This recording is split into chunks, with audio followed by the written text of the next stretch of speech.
Hola a todos y bienvenidos a la tercera clase de la semana.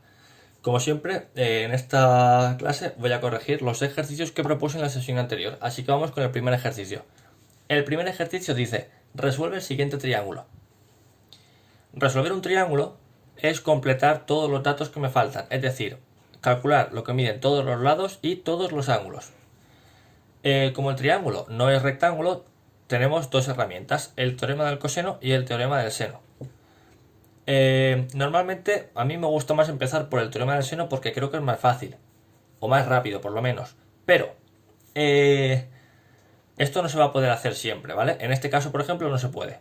Para poder hacerlo, para poder utilizar directamente el teorema del seno, tendríamos que tener un dato completo, que es lo que os definí en clase como tener la misma letra en los dos datos, es decir, tener de la letra A, por ejemplo, el lado A y el ángulo A, o el lado B y el ángulo B, o el lado C y el ángulo C. Si tenemos un dato completo, utilizaremos el teorema del seno. En este caso no ocurre, ¿vale? Porque tenemos los lados B y C y el ángulo A. Pues aplicamos el teorema del coseno, que es el que tengo aquí puesto. A al cuadrado igual a B al cuadrado más C al cuadrado menos 2BC por coseno de A. En este caso, bueno, tenemos todos estos datos, así que sustituimos, realizamos la operación y obtenemos 57,4. Es decir, a al cuadrado es igual a 57,4. Aplicamos raíces a ambos lados y obtenemos que A mide 7,58 centímetros. Una vez que hemos hecho esto, aplicamos el teorema del seno porque ya tenemos un dato completo. Tenemos el lado A y el ángulo A. Así que aplicamos el teorema del seno utilizando A. A partido seno de A es igual a B partido seno de B. Tenemos todo excepto el ángulo B. Así que primero voy a despejar el seno de B. Sustituimos, hacemos producto en cruz y despejamos seno de B pasando 7,58 dividiendo. Realizamos esta operación y obtenemos 0,96. Y por último, el arcoseno de 0,96 nos da 73,75 grados. Es importante lo siguiente que voy a decir. En este tipo de ejercicios, si uno redondea tomando dos decimales y otro 3 y otro 1, os va a dar, es posible que os dé bastante diferente, ¿vale? Por ejemplo, creo, no estoy seguro porque no lo he hecho justo ahora, pero creo que si tomas todos los decimales, te da 73,85, ¿vale? Y si tomas dos decimales, creo que te da 73,75. Que nadie piense que esto está mal, ¿vale? En general, tenéis que ver que habéis hecho bien el procedimiento, ¿vale? Si el procedimiento está bien, el ejercicio va a estar bien. Que os dé un decimal u otro, pues no tiene tampoco mucha importancia. Por último, calculamos el ángulo que nos falta. Aplicando la regla que todos conocemos, que nos dice que la suma de los ángulos en un triángulo es 180. Por lo tanto, sustituimos el ángulo A y el ángulo B y despejamos el ángulo C y obtenemos 56,25 grados. Vamos al ejercicio número 2. El ejercicio número 2 dice, una farola está sujeta al suelo mediante un cable, como se ve en la figura, y tenemos una figura parecida a esto. El cable mide 5 metros y forma con el suelo un ángulo de 40 grados. ¿Cuánto mide la farola? A ver, tenemos la farola, que mide h, tenemos el cable, que es lo que he dibujado con una línea discontinua, y luego el ángulo de 40 grados. Como este triángulo es un triángulo rectángulo, podemos aplicar las razones trigonométricas. Entonces, como tenemos aquí el ángulo de 40, tenemos que pensar qué razón trigonométrica es la que relaciona el cateto opuesto, porque es lo que quiero calcular, con la hipotenusa, porque es el dato que tengo. La razón trigonométrica que relaciona esos dos datos es el seno. Seno de 40 es igual a h partido 5. De aquí despejamos h, pasando el 5 multiplicando, y 5 por seno de 40 nos da 3,21 metros. Vamos al ejercicio 3. El ejercicio 3 nos dice, Óscar observa la copa de un árbol bajo un ángulo de 50 grados. Si se acerca al árbol 2 metros, observa la copa bajo un ángulo de 65 grados. ¿Cuál es la altura del árbol? ¿A qué distancia estaba inicialmente del árbol?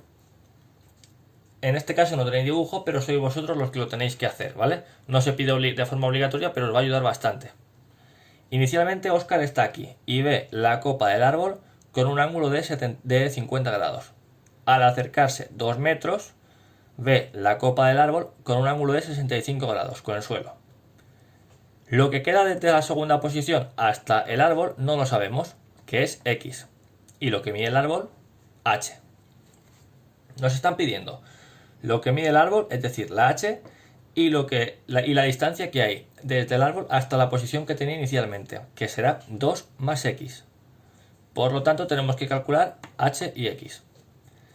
Ahora la pregunta es, ¿qué razón trigonométrica de 50? Bueno, porque estos siguen siendo dos triángulos rectángulos. Tenemos este triángulo rectángulo y este triángulo rectángulo. En ambos casos este será el ángulo recto. La cosa es, otra vez pensar, ¿qué razón trigonométrica relaciona el cateto opuesto de este ángulo con el cateto opuesto con el cateto contiguo? ¿Por qué el cateto opuesto con el cateto contiguo? El cateto opuesto y el cateto contiguo porque en ellos están los datos que tengo y los datos que me piden. La razón trigonométrica será la tangente. Tangente de 50 será cateto opuesto h partido cateto contiguo, 2 más x. Y tangente de 65 será cateto opuesto h partido cateto contiguo, x. De aquí despejamos las h's y obtenemos h igual a 2 más x por tangente de 50 y h igual a x por tangente de 65. Y trabajamos como en un sistema, hacemos igualación e igualamos estas dos expresiones, ya sustituyendo en lo que vale la tangente de 50 y la tangente de 65 y multiplicando, como podemos ver. De aquí despejamos x y obtenemos que x mide 2,49 metros. Por lo tanto, el apartado A, que me dice, o bueno, la primera pregunta, que me dice cuál es la altura del árbol, simplemente sustituyendo en esta expresión, tengo que h es igual a 2,49 por tangente de 65, que da 5,33 metros. Y el apartado B, o segunda pregunta, ¿a qué distancia estaban inicialmente? Será 2. ¿A qué distancia estaba inicialmente del árbol? Será 2 más 2,49, ¿vale? 4,49 metros. Y estas serán las dos soluciones. Vamos al ejercicio 4. El ejercicio 4 dice, serán los puntos A 2 menos 3, B 0,9 y el vector 3 menos 7. Calcula, apartado A, el punto medio entre A y B.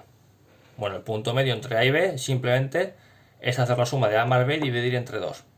Esto nos da, bueno, sumamos coordenada a coordenada, ¿vale? 2 más 0, 2, menos 3 más 9, 6, y 2 entre 2 y 6 entre 2, 1, 3. Ese será el punto, 1, 3. Apartado B, distancia entre A y B.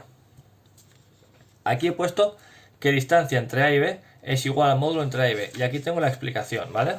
Quiero que la veáis un segundín. Vale, dame un segundo porque no la veo si no la hago. Vale, aquí. Si estos son el punto A y el punto B, que no son estos, ¿vale? He puesto dos puntos en general. Si este es el punto A y B, punto A, punto B, y este será otra vez el punto A y el punto B, pero ahora he dibujado un vector que va desde A hasta B. Si os fijáis, la distancia de A a B va a coincidir con el módulo del vector AB, porque el módulo del vector AB es la distancia que hay, la distancia que tiene el vector, y va a coincidir, ¿vale? Es decir, lo hago sobre el mismo dibujo. La distancia de A a B no coincide con el módulo del vector AB, ¿vale? Coincide. Por lo tanto, distancia de A a B es igual al módulo del vector AB.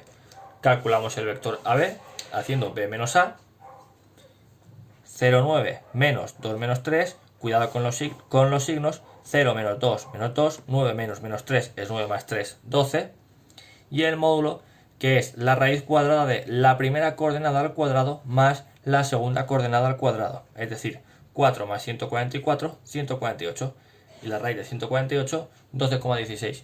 Como no hay unidades, pues he puesto U de unidades, ¿vale? Después me piden el apartado C, módulo del vector V. Módulo del vector V, simplemente, igual que acabo de hacer, la raíz de 3 al cuadrado más menos 7 al cuadrado, 9, 49, raíz de 58, unidades. Vamos al apartado D. El apartado D me pide el vector perpendicular a AB. Sabéis que un vector perpendicular se consigue invirtiendo las coordenadas y cambiando una de signo. Si el vector AB era menos 2, 12, yo las invierto y obtengo el 2 menos 12, pues cambio una de signo. Tengo el menos 2, 12 y al invertirlas tengo el 12, 2, ¿vale? He invertido y este menos 2 lo he cambiado de signo. También podría haber hecho 12 menos 2 y cambiar de signo la primera, obteniendo menos 2 menos 12. Pero bueno, como me piden uno, yo me he quedado con este. He puesto los dos para que sepáis que las dos opciones estarían bien. Si ponéis las dos, también, pero que sepáis que solo se pide uno. Hay más, ¿vale? Pero bueno, insisto que con uno sobra. Vamos ahora al apartado E.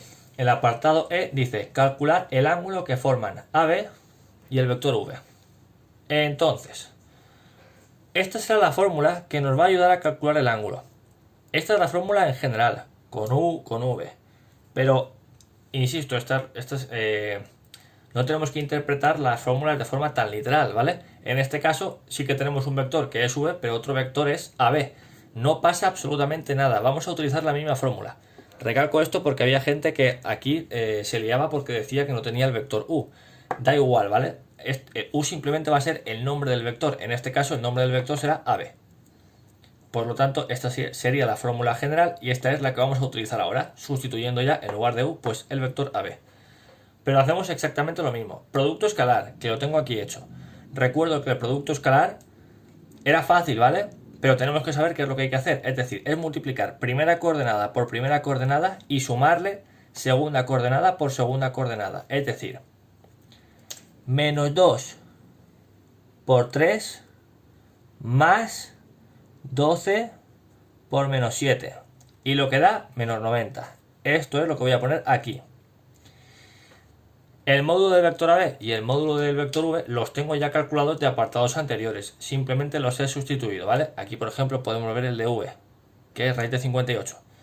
Nada, hacemos la operación y esto nos da menos 0,97. Bueno, 9714. Es como os he dicho antes. Aquí, si tomas más decimales o menos decimales, te va a dar una cosa u otra. Pero bueno, que no tiene nada que ver. Es decir, no va a condenar eso un ejercicio o a hacer que esté súper bien. Simplemente pues yo voy a ver que el procedimiento esté bien. Entonces ahora aplicamos el arco coseno de menos 0,97 o lo que hayáis puesto y nos da en este caso alfa igual a 166,26 grados. Y ese será el ángulo de esos dos vectores. 166,26 grados. Insisto en que esto os puede cambiar un poco en función de los decimales que hayáis puesto.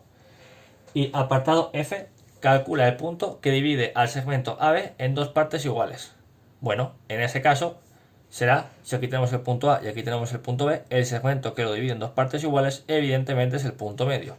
Aquí no voy a hacer nada porque el punto medio 1, 3 lo tenemos calculado desde el apartado A. Y ahora simplemente ya no me queda mucho. Lo único que voy a hacer es comentar un poquito lo que hemos calculado, ¿vale? Pero ahora de forma gráfica. Quiero que veáis la traducción de todo esto a el eje de coordenadas, ¿vale? A ver, tenemos el punto A, que es 2 menos 3. Tenemos el punto B, que es 0,9. También tenemos el punto medio que lo hemos calculado, el punto 1, 3. Luego el vector V.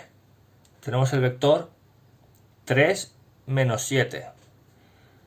Y bueno, luego hemos calculado el vector AB, es decir, el vector que va desde A hasta B, y hemos calculado también el vector perpendicular a AB, que es, como lo he llamado creo, N, o N1, no me acuerdo, N1. Y ese vector hemos dicho que sus coordenadas eran 12, 2. Y como podéis ver, pese a que he hecho un ejercicio mal alzada, se puede intuir que efectivamente ese ángulo que forman es recto. Pues nada, este era el ejercicio, espero que os haya servido. Para mañana os pongo una lista de ejercicios que corregiré. Bueno, la tenéis que hacer hoy, ¿vale? Y la corregiré mañana. Mucho ánimo y nada, cualquier duda como siempre me podéis preguntar por Teams o por correo. Así que nada, fuerza que estamos ya en la recta final, ¿vale? Venga, hasta luego.